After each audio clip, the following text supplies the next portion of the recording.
안녕하세요. 저는 나이 40에 늦은 결혼을 해서 행복하며 살 줄 알았지만 주식에 미친 남편을 만나게 되면서 3년간의 결혼 생활을 마무리했어요. 나름 제 커리어가 중요해서 열심히 일만 하다 보니 어느새 앞자리가 4가 되었더라고요. 제 주변 친구들은 결혼해서 아이도 낳고 나름 알콩달콩 사는 모습 보면서 부럽기도 하고 이번 생에 나는 결혼은 없는 건가 생각이 들었어요. 이런 제가 좀 안쓰러웠는지 친구들이 주변에 결혼 안 한 사람들을 소개해 주더라고요. 사실 아이는 둘째치고 이제는 안정적인 삶을 살고 싶은 마음이 있어서 저도 열심히 소개팅하며 사람을 만났었어요. 그러다 저보다 3살 많은 전 남편을 만나게 되었죠. 순박하게 생기기도 했고 저처럼 열심히 일만 하다가 홍기를 놓친 것 같은 기분이 들었어요. 생각보다 말도 잘 통해서 결혼을 하게 되면 이 사람이랑 해야겠다 생각이 들었어요. 저희가 적은 나이가 아니니 오랜 기간 연애를 하는 것보다는 짧게 만나더라도 결혼을 빨리 하는 게 좋을 것 같다고 하는데 저도 일정 부분은 동의를 했어요. 제가 이 사람을 만나지 않는다고 해서 더 좋은 사람을 만날 것이라는 확신도 없었고 그리고 이 사람을 놓치기도 아쉬웠거든요. 이렇게 만난 것도 인연이니 이왕 결혼할 거 조금 서두르는 것도 좋겠다 생각해서 양가 부모님 인사드리는 날짜 잡고 전체적인 일정을 서둘렀어요. 제가 늦게 결혼하는 편이긴 하지만 결혼식을 대충 어영부영 넘어가기는 싫었어요. 여태 일만 하느라 돈을 많이 모아놓기도 했어서 이왕 하는 거 하고 싶었던 거 다 하고 싶었거든요. 결혼을 하기 전에 먼저 서로의 재정 상태가 어떤지 확인하고 이후 웨딩 플랜을 짜는 게 좋을 것 같아서 제가 먼저 운을 띄웠어요. 자기, 우리 이제 부모님 인사도 드렸고 결혼식을 어디서 할 건지 집은 어디에다 구할 건지 얘기를 좀 하자. 응? 그렇지. 반응이 왜 그래? 혹시 생각해놓은 곳 있어? 아, 그런데 먼저 예산을 정해야 돼서 혹시 자기 얼마나 모았어? 꼭 얘기해야 되지. 그럼 당연하지. 우리가 곧 같이 살 텐데 각자 경제 상황은 공유해야지. 이제 식비도 같이 들고 적금도 같이 들 텐데. 왜? 많이 못 모았어? 예지야, 나는 사실 3천만 원 정도 모았어. 응? 왜? 왜 그 정도밖에 못 모았어? 자기 연봉 적은 편이 아니잖아. 우리 나이가 있는데 대체 왜? 사실 제가 결혼 전 한 1억 정도 모은 상태였거든요. 나이도 있고 연봉도 좀 받는 편이라서요. 근데 남자가 나이 40이 넘도록 3천만 원이라니 말이 되나요? 저는 심지어 집 보증금도 가지고 있어서 총 1억 8천만 원을 모은 상태였죠. 남편은 심지어 저보다 직장 생활을 더 오래 했고 연봉도 저보다 더 높은 곳을 다니는데도 모은 돈이 없어서 순간 놀랐어요. 그렇긴 한데 이것저것 재테크를 하다가 그렇게 됐어.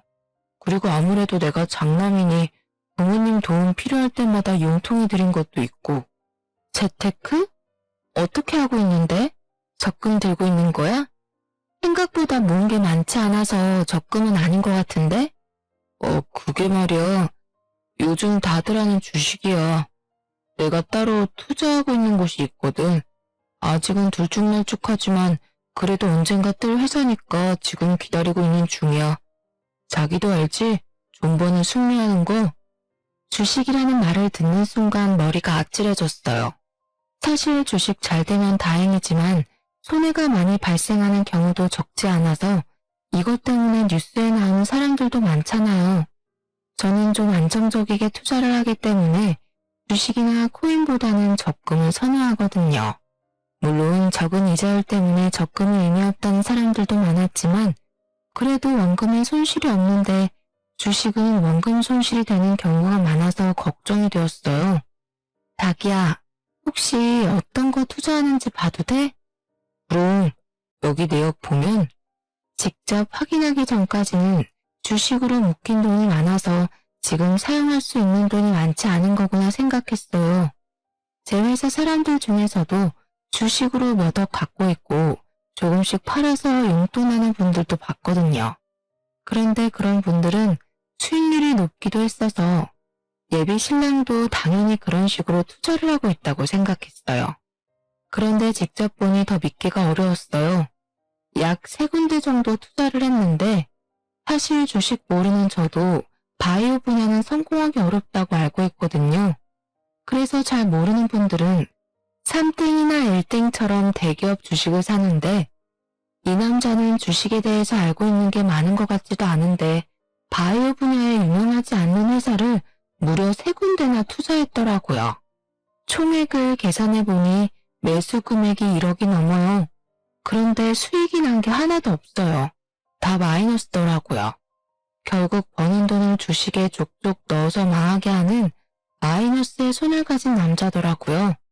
나름 투자하는 감각이 있거나 했으면 금액의 정도를 조절해서 투자하라고 했겠지만 이건 뭐 넣는 족족 마이너스가 되는 것처럼 보이니 걱정이 앞섰어요. 지금 다 마이너스로 보이는데 그게 맞아? 나 주식을 잘 몰라서 그러는데 마이너스를 보면서도 계속 사놓는 이유가 뭐야? 주식 잘 모르는구나. 지금은 좀 하락세인데 곧 오를 거야. 주식은 원래 좀 떨어지기도 하고 오르기도 하고 그래. 그리고 주식은 발목에서 사서 머리 꼭대기에서 팔아야 되는 거야. 그래서 지금 떨어질 때 틈틈이 계속 사놓는 거고. 그래? 그럼 왜 여기 기업을 선택했는지 물어봐도 돼? 내가 아는 사람이 추천해줬는데 정말 믿을 수 있는 사람이라서 좀 금액 크게 넣어놨어. 그거 된다고 하더라고. 사람에 대한 신뢰가 높은 건가? 아니면 진짜 이게 될 거라고 생각해서 투자를 한 건가? 아무리 생각해도 잘 모르겠더라고요. 주식도 잘 모르는 제가 봐도 계속 하향세를 가다가 당장 폐지될 것처럼 보였거든요.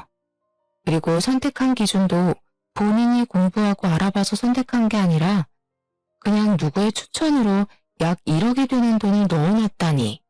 순간적으로 이 사람 참 답이 없다는 생각을 했어요. 미안한데 나는 주식하는 사람이랑은 결혼 못해. 내 주변에 주식 때문에 결국 빚만 생겨서 이혼한 사람들도 많이 있고 나도 이런 투자는 좀 불안해서 결혼하는 거 다시 생각해봐야 할 것 같아. 100만 원 단위도 아니고 거의 1억이 되는 돈을 다 잃었는데 당신 경제관념도 나는 좀 걱정돼서 우리 결혼하는 거 다시 생각해보자. 응? 왜? 요즘 주식 다 하지 않아? 안 하는 사람 이상한 거지. 나도 그냥 일개 개미일 뿐인데 여보, 너무 심각하게 생각하지 마. 그게 아니라 금액이 말이 안 되잖아. 마이너스 7천만 원이 말이 된다고 생각해? 그건 그거지만 항상 이렇지는 않아. 그리고 주식 때문에 결혼을 코앞에 두고 없는다는 게 말이 돼? 자기가 그렇게 말하면 나 이제 더 이상 안 할게. 나 주식 안 해도 돼. 그러니까 제발 결혼 없는다는 말은 하지 말아주라. 이미 잃어가는 게 눈앞에 보이는데도 못 끊는 사람인데 제가 끊으라고 그만할 것 같지가 않았거든요. 그래서 생각할 시간을 좀 갖자고 말하고 집에 왔네요. 부모님께도 말씀드려봤는데요. 근데 요즘 애들 중에서 주식 안 하는 애들이 없더라. 엄마도 그런 거 걱정되는데 빚내서 주식을 하는 것도 아니고 본인이 열심히 일해서 버는 돈으로 하는 거라면 괜찮지 않을까 싶어. 너도 마음에 들어했던 사람이니까 한번 곰곰이 생각해봐. 엄마는 이런 걸로 결혼까지 없는 거는 좀 아닌 것 같다고 생각된다. 엄마랑 얘기했는데 사실 저희 엄마가 공격적인 투자나 주식은 정말 하는 게 아니라고 많이 얘기해서 예비 신랑이 한다는 말만 들어도 펄쩍 뛰면서 결혼 말리실 줄 알았거든요. 그런데 생각보다 긍정적으로 말씀도 해주더라고요. 저도 생각해보니 요즘 코인이나 주식 안 하는 사람 거의 없기도 하고 본인도 안 하겠다고 이렇게 나오니 이건 고칠 수 있겠다며 긍정 회로를 돌렸네요. 그리고 정말 하루가 멀다 하고 연락하는 모습에 나름 감동을 받기도 해서 결국 결혼을 진행하게 되었어요. 진짜 약속하는 거야? 더 이상의 주식은 없어. 그리고 당신 월급도 이제 내가 관리할 테니까 그렇게 알아. 당연하지, 당연하지. 그럼 결혼하는 거다. 그렇게 결혼식을 마무리하고 경기도 근교의 전세로 대출을 받아서 생활을 시작했어요. 저는 아무래도 나이가 적지 않다 보니 아이는 없을 수도 있겠다 생각하면서 남편이랑 이곳저곳 여행도 많이 다니고 즐겁게 지냈어요. 그런데 한날은 갑자기 속도 안 좋고 몸이 가라앉으면서 처지길래 몸살이 왔나 생각이 들었어요. 그런데 순간적으로 임신이 아닐까라는 생각에 남편에게 부탁해 임신 테스트기를 받아 확인했더니 임신이 맞더라고요. 결혼하고 마음이 편해서 그런지 엄청 빨리 아기 천사가 찾아왔어요. 적은 나이가 아니라서 괜히 일하는 게 몸에 무리가 될 수도 있고 그러다 아이를 잃을 수도 있겠다는 생각이 들었어요. 사실 이번에 생긴 아이가 제 생애 마지막 아이가 될 수도 있으니 정말 놓치고 싶지 않았거든요. 그래서 출산 직전까지 일하는 육아휴직보다는 임신 초기에 퇴사를 해서 아이를 건강하게 출산하는 게 맞을 것 같았어요. 남편에게도 이런 제 생각을 말했죠. 여보, 내가 나이도 많고 노산이라 임신 준비하면서 일하기도 힘드니까 그냥 퇴사를 할까 생각하는데 자긴 어떻게 생각해? 자기 혼자 벌어도 둘이서 생활하는데 문제가 없잖아. 나중에 애 크면 나도 다시 일 시작할게. 사실 남편이 저보다 임신을 더 원했었거든요. 그래서 선뜻 그만두라고 말할 줄 알았는데 제가 생각하지 못한 반응이 나왔어요. 어? 그게 무슨 말이야? 아이 키우려면 들어가는 돈도 많다고 하는데 우리가 벌 수 있을 때 부지런히 벌어야지. 나도 그만두라고 하고 싶지. 그런데 자기도 알다시피 우리 회사 사정이 안 좋기도 하고 갑자기 내가 돈 못 버는 상황이 오면 안 되잖아. 아이도 나오는데. 우리 둘 다 일을 못하게 되면 난감할 수 있으니까 우선 퇴직은 더 생각해보고 잠깐 육아휴직으로만 하는 게 어떨까? 솔직히 남편 말도 다 맞는 말이라서 납득은 갔어요. 그런데 막상 마음은 서운하더라고요. 다른 사람도 아니고 남편이 이렇게 말하니. 그래서 정말 사람이 어떻게 될지 예측할 수 없으니 퇴직을 결정하기보다는 우선 아이 키우면서 더 생각해보자는 생각이 들었어요. 그래서 우선 만사까지 업무를 하기로 하고 예정일 한 달 전부터 약 1년 정도 휴직을 신청하였어요. 제가 그만둘 줄 알았는데 휴직만 한다고 하니 회사에서도 너무 좋아하시더라고요. 아무래도 공석이 생길 수 있는 부분인데 일을 그만두는 게 아니니 회사에서도 최대한 힘들지 않게 편의를 봐준다고 하더라고요. 참 감사했어요. 그리고 어머님도 전화 오셔서 잘 결정했다고 말씀해 주셨어요. 아범한테 얘기 들었는데 휴직만 하고 퇴직은 안 하기로 했다며? 잘했다. 솔직히 요즘 혼자 벌어서 어떻게 생활하니? 같이 벌어야지. 그리고 아이 태어나면 돈 들어갈 곳도 많아지니까 조금 힘들어도 뱃속에 애 생각하면서 버텨라. 신나서 전화를 끊으시는데 괜히 짜증이 나더라고요. 친정엄마는 전화와서 애 낳고 그러면 몸도 안 좋을 텐데 무슨 복직할 생각을 하냐 꾸짖었거든요. 그냥 편하게 퇴직하고 나중에 애 다 키운 다음에 일을 하는 게 더 낫다고 하시는데 시어머니는 전혀 아닌 거죠. 역시 아무리 딸같이 대해준다고 말은 하지만 절대 시어머니는 친정엄마가 될 수 없다고 생각했네요. 솔직히 친딸이었으면 제 몸부터 걱정해줬을 텐데 돈부터 걱정하는 모습이 참 비교되었습니다. 그래서 나이 40에 배가 점점 불러오는데도 출근과 퇴근을 반복했네요. 최대한 몸 조심하려고 노력했고 태교는 못하더라도 좋은 생각만 하려고 노력했답니다. 그런데 이번엔 남편이 저를 화나게 만들더라고요. 돈 관리를 제가 한다고 했지만 사실상 남편이 생활비 통장에 얼마를 넣어놓는지 신경을 쓰지 않았어요. 어차피 한두 달 월급이 들어오지 않아도 될 만큼 통장에 돈이 남아있어서 편하게 카드만 쓰고 다녔거든요. 그리고 생활비 통장으로 남편 명의의 남는 통장을 쓰고 있었거든요. 직장인이라 은행 갈 시간도 없어서 통장 정리도 잘 안 했고요.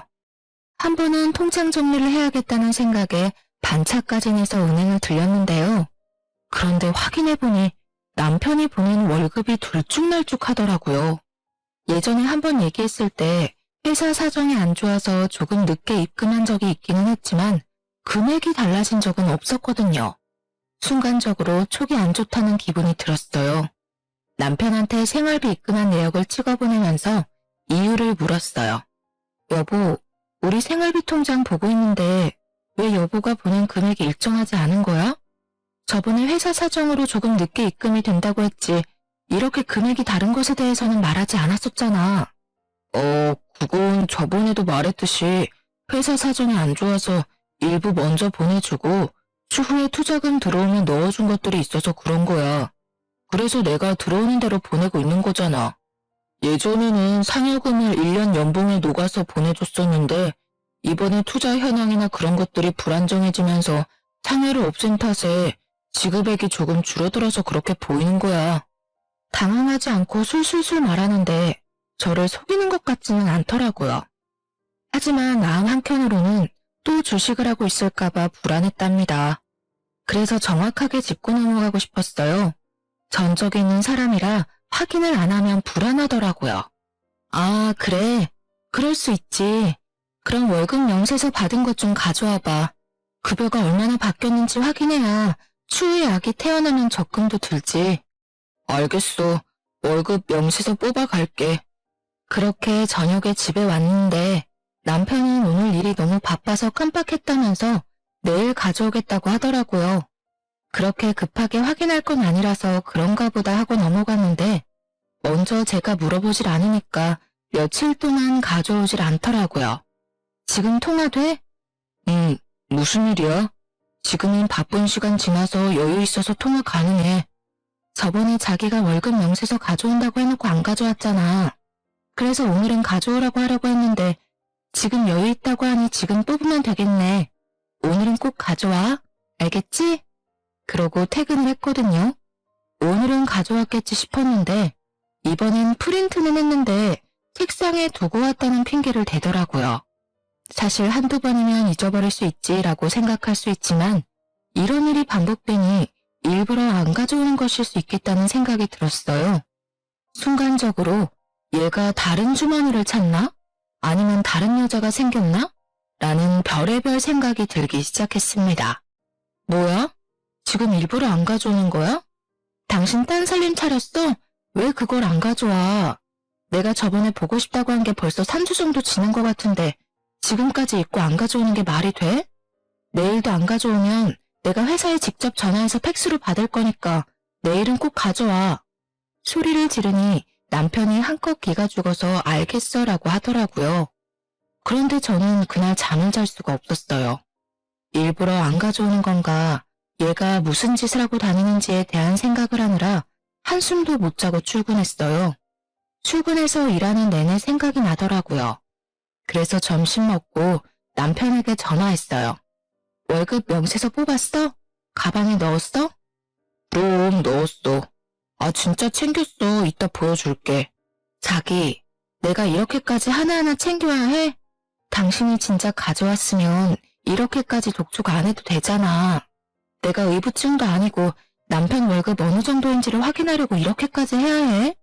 당신도 내가 이렇게 하는 거 싫을 거 아니야. 내가 빨리 안 가져간 거니까 내 잘못이지 뭐. 나 일 들어가 봐야 해서.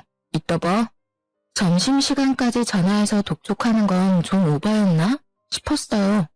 힘 빠지는 목소리로 전화를 받는 남편 모습에 화난 게 미안하더라고요. 만약 명세서를 확인하는데 별 이상한 게 없으면 어떡하지? 괜히 의심했나? 퇴근해서 받을 필요가 없는데 괜히 난리친 건 아닌지 걱정되었죠. 집에 들어가니 남편이 소파에 앉아서 TV 보고 있더라고요. 그래서 서류 어디 있어? 물어보니 식탁에 올려놨다고 해서 열어서 꼼꼼하게 확인해 봤어요. 그런데 기본금은 항상 일정하게 입금이 되었더라고요. 세금 때문에 차이가 발생할 때는 있었지만 큰 폭 없이 입금이 되었거든요. 그럼 생활비 통장에 급여의 전부를 입금한 게 아니란 소리잖아요. 뭐야? 회사 사정 안 좋아서 월급이 들쑥날쑥 들어왔다고 하지 않았어? 그런데 기본급이나 공제된 내역은 거의 차이가 없는데? 이게 무슨 일이야? 설마 나한테 거짓말한 거야? 아니, 그게 아니라... 핸드폰을 은행에 켜서 줘봐. 확인해봐야겠어. 당신 또 나 몰래 주식하는 거 아니야? 제가 소리를 지르면서 화를 내니까 남편이 서둘러서 앱을 켜주더라고요. 그리고 제가 하나하나 확인해 봤어요. 네, 주식을 다시 시작한 게 맞더라고요. 이 사람이 나랑 한 약속을 어떻게 생각하는 건지 너무 혼란스러웠어요.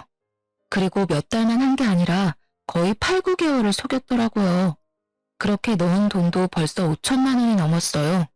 그리고 제일 화가 난 사실은 저희가 곧 태어날 아이를 위해서 적금을 하나 들자고 했었거든요. 이왕 드는 거 이율이 좋은 곳으로 선택하자 해서 이것저것 비교해 봤는데 남편이 주거래 은행으로 사용하고 있는 곳에서 우대 이율을 좀 많이 넣어줘서 남편 명의로 적금을 가입하는 게 더 이득이겠더라고요. 그래서 남편 통장으로 적금을 든 것도 있었는데 제가 여태 모은 금액을 더 넣어주기도 했었어요. 이왕 금리가 높은 곳에 많은 금액을 넣어두면 이자도 많이 발생하니까요. 그런데 그것까지 해약해서 주식 통장에 넣어서 쓰고 있었더라고요. 그리고 역시나 주식은 반토막이 나 있고요. 그걸 눈으로 확인하는데 화가 나는 것 이상으로 머리가 새하얗게 되는 기분을 느꼈어요. 열불을 내다가 시간이 흐르니 속에 찬물을 끼얹은 듯 차분해지더라고요. 당신 이게 뭐야? 우리 아이 적금까지 깨서 주식 통장에 넣은 거야? 나한테는 주식 안 한다고 했잖아. 지금 이게 뭐냐고. 당신 나랑 이혼하고 싶어? 그래서 지금 나 속이면서 주식하고 있는 거야? 아니야. 이혼은 무슨 말이야. 그런 게 아니라 뭐 내도 태어날 거고 당신도 퇴직하고 싶다고 하고 그래서 나도 불안한 마음에 주식을 다시 보게 된 거였어. 그리고 이번에 동기가 투자해서 거의 2배 이상 수익을 벌었대. 나도 그렇게 해서 당신한테 보내주면 당신이 좋아할 것 같아서 말을 안 한 거였지. 당신을 속이려고 한 게 아니라 서프라이즈로 놀래켜주고 싶었는데 생각만큼 수익이 안 나와서 말을 못 한 거야. 분명 그때 주식에서 손떼기로 약속했잖아. 그런데 어떻게 나를 속이고 주식을 다시 할 수가 있어? 심지어 우리 애기 적금까지 깨면서. 적금 깨는 것도 왜 말을 안 했어? 진짜 당신은 생각이란 게 없어? 나 더 이상 당신 못 믿겠어. 그냥 이혼하자. 여보, 제발 뱃속에 있는 우리 쑥쑥이 생각해서 조금만. 당신 지금 화 안 나게 생겼어? 당신이 지금 한 행동을 봐. 나랑 결혼하기 전에 약속한 것도 하나도 안 지키고 있는데 내가 당신을 어떻게 믿어? 그리고 적은 돈도 아니고 지금 5천만 원을 잃었는데 나는 컨디션 안 좋은데도 일하면서 돈 벌고 있는데 지금 당신이 다 날리고 있는 거잖아. 미안해. 내가 잘못했어. 진짜 내가 잘못했어. 남편은 무릎까지 꿇으면서 울기 시작했습니다. 지금 울고 싶은 사람이 누군데 갑자기 스트레스를 확 받으니 배가 뭉쳤어요. 통증이 심해져서 악소리를 내면서 주저앉고 말았어요. 그러니 남편이 깜짝 놀라서 저를 들쳐업고 응급실로 데려갔어요. 병원에 가서 확인해보니 순간적으로 놀라서 생긴 통증이라며 안정을 취하라 하시더라고요. 응급실에 누워있는데 배는 남산만 하지 남편은 옆에서 울고 있지. 이렇게 애도 생겼는데 진짜 어떻게 해야 될지 답이 안 나오더라고요. 절망적인 생각에 눈물만 흘렸습니다. 나름 열심히 산다고 산 것 같은데 남편은 계속 주식하면서 모은 돈 다 날리고 있고 뻔뻔하게 거짓말까지 해가면서 주식이 하고 싶을까요? 속이 터져나가는 와중에도 앞으로 어떻게 해결해 나가야 될지 고민했답니다. 며칠 동안 한숨만 푹푹 내뱉었는데요. 한 번은 직장 동료가 그러더라고요. 제 친구도 지금 남편 잘못 만났다면서 맨날 힘들어해요. 주식에 한번 빠지면 나올 수가 없나 봐요. 친구도 주식에 주자도 모르는 남편이 주식이랑 코인까지 손댔다는 얘기 듣고 바로 팀장님 생각났잖아요. 다른 사람들도 그렇게 산다고 하니 한편으로는 나만 이렇게 힘들게 사는 게 아니구나. 내 남편 혼자 삽질하는 건 아니구나 라는 위안을 받아버렸죠. 만삭이라 이혼하기도 어렵고 남편도 진짜 다시는 안 한다고 해서 각서 받고 월급 받는 계좌를 아예 제 통장으로 하는 걸로 상황을 마무리했네요. 그런데 제가 이때 스트레스를 너무 많이 받았던지 간헐적으로 배가 계속 아프더라고요. 그러다 주말에 갑자기 하혈을 하기 시작해서 병원에 갔는데 아이가 유산이 되었다 하시더라고요. 그 말을 듣는데 순간적으로 벙친 기분이 들면서 현실감이 느껴지지 않았어요. 사실 뱃속의 아이 때문에 이혼을 망설인 것도 있었는데 스트레스를 너무 많이 받아서 아이까지 유산되니 이제 저도 이판사판이라는 마음이 들었죠. 일단 몸부터 추스렸고 이후에 남편한테 이혼하자고 말을 꺼냈어요. 나 아이 유산되고 곰곰이 생각해봤는데 더 이상 당신이랑 살고 싶지가 않아. 맨날 이렇게 돈 어디다 썼는지 궁금해하는 것도 힘들고 모은 돈 또 얼마나 날렸을지 전전긍긍하면서 사는 것도 막막해. 애도 없을 때 정리하자. 당신 지금 갑자기 이런 일이 생겨서 충격받아서 그런 거야. 내가 더 잘할게. 그리고 다시는 진짜 이런 일 없을 거야. 제발 나 좀 믿어줘. 자기, 나랑 결혼할 때도 이 얘기 했었어. 그때 내가 주식할 거면 결혼하지 말자고 했는데 당신이 안 한다고 얘기했잖아. 그리고 나는 늦은 나이에 아이 가져서 힘든데도 불구하고 회사 다니면서 조금이라도 우리 생활에 도움이 되기 위해서 일했어. 근데 그러면 뭐해? 당신이 주식으로 몇 천만 원씩 펑펑 날리는데 밑 빠진 독에 물 붓는 것도 그만하고 싶어. 지친다고. 아이 유산됐다고 이혼하는 건 아닌 것 같아. 당신 지금 감정적으로 힘든 상태라서 그런 거야. 아무리 힘들어도 나중에 후회될 말하고 그러는 거 아니야. 화가 머리끝까지 차올랐고 남편 얼굴에 꼴도 보기 싫더라고요. 왜 이혼 사유 중에 가장 큰 이유가 돈 문제라고 하잖아요. 돈을 못 벌어서 싸운다고 생각했는데 못 모아서 싸울 수도 있겠다 싶었네요. 모을 수가 없잖아요. 쓰는 족족 주식에 처박아 버리는데. 남편을 믿지 못하고 속을 비우기 시작했습니다. 친정 부모님께도 이혼을 생각 중이라 말씀드렸고요. 엄마는 한숨을 푹푹 쉬며 결혼을 말릴 걸 말하시더라고요. 그리 길지 않은 시간이 흐르고 대망의 사건이 하나 터졌습니다. 자기 이번에 나한테 집주인이 연락 왔는데 저번에는 전세금 안 올렸으니 이번에 20% 정도 올리셨으면 하신가 봐. 우리 저번에 전세금 오를 거 생각하고 모은 게 그 정도 되지 않아? 지금 한번 확인해 봐야 할 것 같아. 어? 그거 어디서 확인하는 건데? 순간적으로 응? 그걸 어디서 확인한다니. 당연히 은행 어플이지 라고 생각하면서 느낌이 쎄했습니다. 당신 주거래 은행 컴퓨터로 로그인해봐.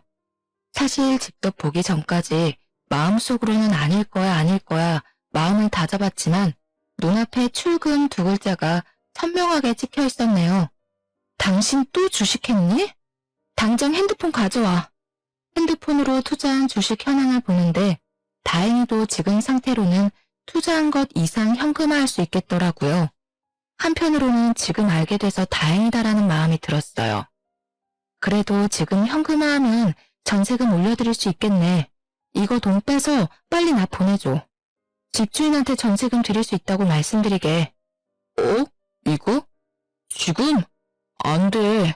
이거 좀 더 오를 거라 지금 팔면 손해야. 미쳤어? 손해라고? 우리 당장 전세금 못 올려주면 어디서 살 건데, 어? 지금 집이 중요하지 이후에 돈 더 오를 게 중요해? 아, 지금 나이가 몇인데 뭐가 더 중요한지 몰라서 그래? 곧 새로운 신제품 출시된단 말이야. 그러면 10,000원 넘는 건 시간 문제야. 내가 이건 진짜 확답할 수 있어. 그래서 비중 실어서 매수한 거고. 그러니까 여보도 조금만 기다려주면 안 될까? 그냥 당신은 편하게 집에서 살림하면 되고 나만 일해도 우리 풍족하게 생활할 수 있어. 한 주에 2,000원도 안 되는 회사가 신제품 하나로 10,000원이 어떻게 넘냐? 그리고 그것도 신제품 나와야 가능한 일이잖아. 당장 재계약을 해야 하는데 시간 없어. 좋은 말로 할 때 지금 팔아. 당장 안 팔아? 진짜? 응? 여보 제발. 진짜 조금만. 몇 주만이라도 기다려주라. 응? 남편이 사정사정을 해서 몇 주는 기다리기로 했어요. 주식이 상승세였고 손해는 안 보겠다 싶었거든요. 그리고 집주인한테도 연락해서 전세금 올려드릴 수 있을 것 같다고 말씀도 드렸어요. 하지만 한 달이 지났는데도 남편이 주식을 팔았다는 말을 안 하는 거예요.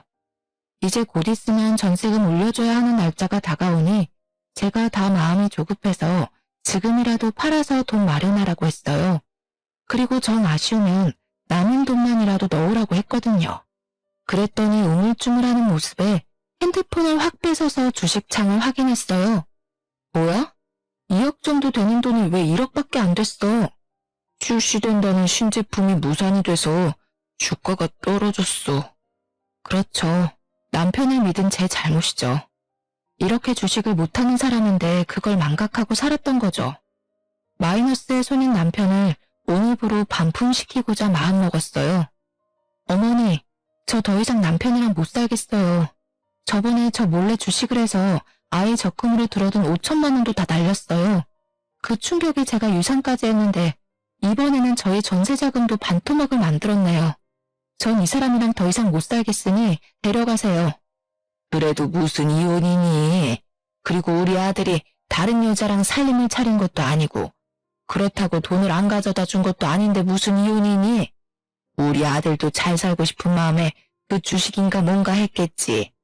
유산은 그게 원인이 아니라 네가 나이가 많아서 그런 거야. 솔직히 나이 40에 임신했는데 유산 안 되는 게 신기하지. 암튼 우리 아들 탓하지 말아라 이 말이다. 네? 어머님 그게 무슨 말씀이세요? 그럼 유산된 게 제 탓이라는 말씀이세요?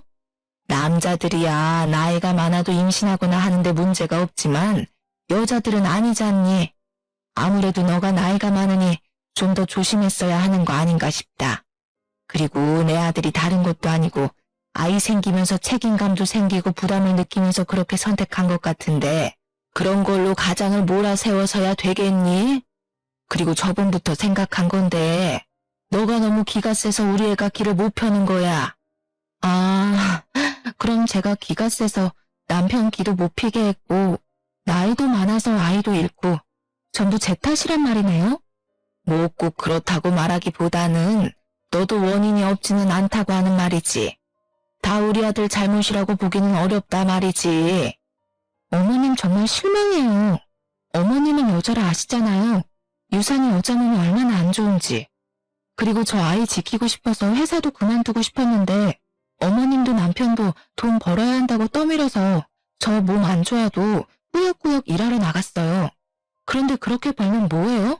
남편이란 사람이 다 날리고 있는데 이렇게 무책임한 남자랑 저는 더 이상 못 살아요. 아들도 너랑 잘 살아보고 싶어서 그렇게 한 거래도 가만 보니 너는 말을 참 섭섭하게 하는구나. 나이를 그렇게 먹어놓고 왜 그렇게 인정머리가 없니? 너는 부모님한테 어른들을 이렇게 대하라고 배웠어? 저희 부모님은 주식하는 남자랑은 상종도 하지 말라고 하셨어요. 그런데 남편 성실하고 더 이상 주식 안 한다고 저랑 약속도 해서 믿고 결혼한 건데 벌써 주식으로 사고를 몇 번이나 쳤는지 몰라요. 그리고 저한테 걸려서 이렇게 된 거지. 만약 제가 몰랐으면 돈도 더 많이 잃었을 거라고요. 제가 일방적으로 전화를 끊었어요. 화가 너무 나서 계속 씩씩거리게 되더라고요. 그리고 저녁에 남편이랑 어머님이 같이 집에 들어왔어요. 멀리서도 화난 게 눈에 보이더라고요. 너는 어른한테 그렇게 하라고 배웠니? 무슨 어른이 아직 말도 안 끝났는데 일방적으로 전화를 끊을 수가 있어? 어머님, 제가 왜 그런 말을 듣고 있어야 해요? 당신, 어머님이 나한테 우리 아이 유산한 게 내가 나이가 많아서 그렇다고 하시더라. 당신도 그렇게 생각해? 사실 이렇게 물어보면 아니라고 얘기를 하던가 어머님께 무슨 말이라도 해줄 줄 알았어요. 그런데 멀뚱멀뚱 서 있더라고요. 당신 뭐야? 설마 그 말에 동의하는 거야? 그래서 지금 아무 말도 안 하는 거야? 당신 주식으로 얼마를 날렸는지 어머님께 말씀드렸어. 어머님, 지금 주식으로 날린 돈을 합치면 2억도 넘을 거예요. 2억이면 저희가 2년 동안 일하면서 둘 다 아무것도 안 입고 안 써야 겨우 모을 수 있는 돈이에요. 남자가 투자를 하면 돈도 좀 잃고 그러는 거지. 너 그동안 우리 아들을 얼마나 쥐잡듯이 잡았으면 애가 길을 못 펴니? 잘 될 일도 너 때문에 안 되겠다. 그래, 이혼해라 이혼해. 우리 아들도 그때 더 어리고 좋은 여자 만날 수 있었는데 나이 많은 여자 데리고 온다고 해서 나도 마음에 안 들었다. 그냥 갈라서라. 그리고 아들, 이혼한 거 흠이라고 생각하지 말고 다음에는 더 어린 여자 만나서 애기 낳고 행복하게 살면 된다. 이런 여자랑 사니까 네가 될 일도 안 되는 거야. 시어머님이 이렇게 나오니 답이 없더라고요.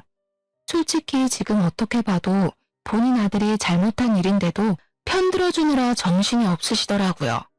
남편은 엄마 말에 찍소리도 못하는 한심한 놈이었고요. 더 이상 저런 모조리랑 같이 살고 싶지 않았어요. 저는 짐 가방을 펼쳐서 보란듯이 제 짐을 싸기 시작했어요. 어머님이 옆에서 난리를 치는데도 저는 그냥 아무 말 안 하고 제 할 일 했죠. 짐을 하나씩 넣다 보니 처음에는 남편이 말리더라고요. 왜 그러냐고, 어디 가려고 짐 싸는 거냐고 하더니 어머님이 그냥 보내라고, 네가 뭐가 아쉬워서 이런 나이 많은 여자 붙잡냐고, 가라고 하라고 하시더라고요. 그리고 나서 남편은 또 꿀먹은 벙어리처럼 가만히 서 있었어요. 간단히 짐을 싸고 남편이랑 시어머님한테 통보했어요. 이혼은 변호사 통해서 하는 게 나을 것 같으니 그렇게 알아. 그리고 어머님, 아무리 아들 귀하다지만 이런 식으로 저 까내리신 거 후회하실 거예요. 남편이 다시는 주식을 못하게 뜯어말려도 시원찮을 판에 편을 들어주시다니 참 할 말이 없네요. 저도 이런 집안과 상종하기 싫어졌어요. 그리고 제가 그쪽 아들 마음에 안 들어서 버리는 거니까 가져가던지 재활용해서 다른 여자 주던지 저는 관심 없어요. 그리고는 곧바로 택시를 타고 친정 부모님 댁에 도착했답니다. 이 늦은 저녁에 딸내미가 짐가방 둘러매고 찾아오니 많이 당황하셨어요. 무슨 일이냐고 묻길래 시어머니가 내뱉은 말을 그대로 말씀드렸거든요. 아버지는 한숨 쉬면서 담배 피우러 나가셨고 어머니는 욕짓거리를 내뱉으셨죠. 그러면서 잘했다고, 엄마 친구 아들이 변호사 한다고 내일 당장 찾아가서 상담부터 받자고 하셨어요. 그래서 다음날 바로 상담받으러 갔죠. 제가 이혼을 하려고 하는데 집은 전세고 결혼하고 지금까지 3년 동안 쉰 적도 없이 계속 일하고 있는 상태였거든요. 재산 분할 어떻게 되는지 알 수 있을까요? 그 부분은 걱정 안 하셔도 됩니다. 계속 가정에 기여한 바도 있으시고 남편분의 유책으로 인해 손실이 난 부분을 입증할 수 있기 때문에 문제없이 해결될 수 있을 것 같네요. 변호사 말을 들으니 이제 좀 마음이 놓이더라고요. 이혼한다고 큰소리 뻥뻥 치고 나왔는데 막상 재산 분할도 못 받고 그러면 억울할 것 같아서 지금이라도 집에 가서 혼수를 챙겨와야 하나 생각했거든요. 그런데 다행히 계속 일한 것들도 확인할 수 있고 그래서 재산 분할도 문제없이 될 것이라고 말씀해 주셨어요. 한시름 놓았다 생각하면서 엄마랑 같이 카페에 앉아서 쉬고 있었어요. 그런데 엄마가 너 전화 온다고 하더라고요. 남편이었어요. 전화 받기가 싫어서 그냥 냅두니 문자로 계속 본인이 잘못했다고 반성한다고 이번에는 진짜 잘할 거라고 여러 통이 날아오더라고요. 그리고 나서 또 전화벨이 울렸어요. 안 받으면 계속 귀찮게 할 것 같아서 결국 전화를 받았네요. 여보, 제발. 우리 이혼하는 건 진짜 아닌 것 같아. 내가 더 잘할 테니까, 응? 제발 부탁이야. 당신 이 말 하는 거 처음 아니잖아. 저번에도 그랬잖아. 그런데 내가 당신을 어떻게 믿어? 그리고 나 변호사 선임해서 소장 날아갈 거니까 당신도 준비해. 그리고 이제 나한테 연락하지 않았으면 좋겠어. 라고 하고 끊어버렸어요. 전화번호도 차단했고요. 돌이켜보면 만약 과거에 제가 휴직이 아닌 퇴사를 했었다면 이렇게 이혼 결심도 못했을 것 같아요. 힘들어도 꾸준히 다닌 회사 덕분에 돈도 벌어서 이혼도 쉽게 할 수 있었네요. 그리고 한 3개월 정도 지나 전 시모한테 연락이 왔어요. 이제와 무슨 할 말이 있어서 전화까지 했나 싶었죠. 네, 여보세요. 그래, 잘 지내니? 이제 와서 왜 잘 지내는지 물어보는 것도 당황스러웠어요. 내 안부 물어보려고 전화한 건 아닌 것 같아서 그냥 단도직입적으로 물어봤어요. 네, 사고 치는 사람이 없으니 마음이 너무 편해서 요즘 잘 지내고 있어요. 무슨 일 있으신가요? 저한테 전화하실 이유가 없으신 것 같아서요. 다른 게 아니라 너가 많이 힘들었을 것 같아서 전화했다. 그때 내가 너한테 너무 모순 말을 많이 하기도 하고 지금 생각해보니 어른답지 못했어. 부끄럽기도 하고 미안하다고 사과하려고 전화했다. 내 아들 편만 들어서 서운했을 것 같은데 미안하구나. 내가 같이 살아보니 너가 너무 힘들었겠다는 생각이 들더라. 우리 아들은 아직도 너 생각 많이 하고 그러는데 너는 혹시 마음이 어떤가 하고. 들어보니 제가 요즘 어떻게 지내는지 떠보고 싶어서 전화하신 거더라고요. 하지만 저는 마음 정리가 끝나서 더 이상 저쪽과 엮이고 싶은 마음이 없었어요. 아니에요. 어차피 이렇게 마무리됐으니 어머님이 아들 잘 키우면서 지내시면 될 것 같아요. 제가 일하는 도중이라서요. 그리고 저는 그 사람 더 이상 만날 생각도 없습니다. 용건 더 없으시면 전화 이만 끊겠습니다. 솔직히 직접 같이 살아봐야만 알 수 있는 것들이 있잖아요. 얼마나 답답하겠어요. 뒤늦게 아들을 잘못 키웠다는 생각에 가슴을 치고 후회하고 계시겠죠. 그리고 이제 나이 50을 바라보는 아들이 젊은 여자와 재혼을 할 가능성은 0에 가까울 테니 시모는 어쩌면 평생 죽을 때까지 아들 키울 팔자였나 봐요. 암튼 또 연락해서 하소연하실 것 같아서 그냥 핸드폰 번호도 바꿔버렸네요. 요즘 제 근황을 말씀드려야겠네요. 회사에 새로 들어온 다른 부서 팀장과 요즘 연애하면서 행복한 시간 보내고 있어요. 지금 만난 지 한 달 정도 됐는데 천천히 연애하면서 결혼 날짜도 잡을 수 있으면 잡으려고요. 솔직히 남편이랑 살면서 힘든 부분도 있었지만 나름 남자 보는 눈이 생긴 것 같아요.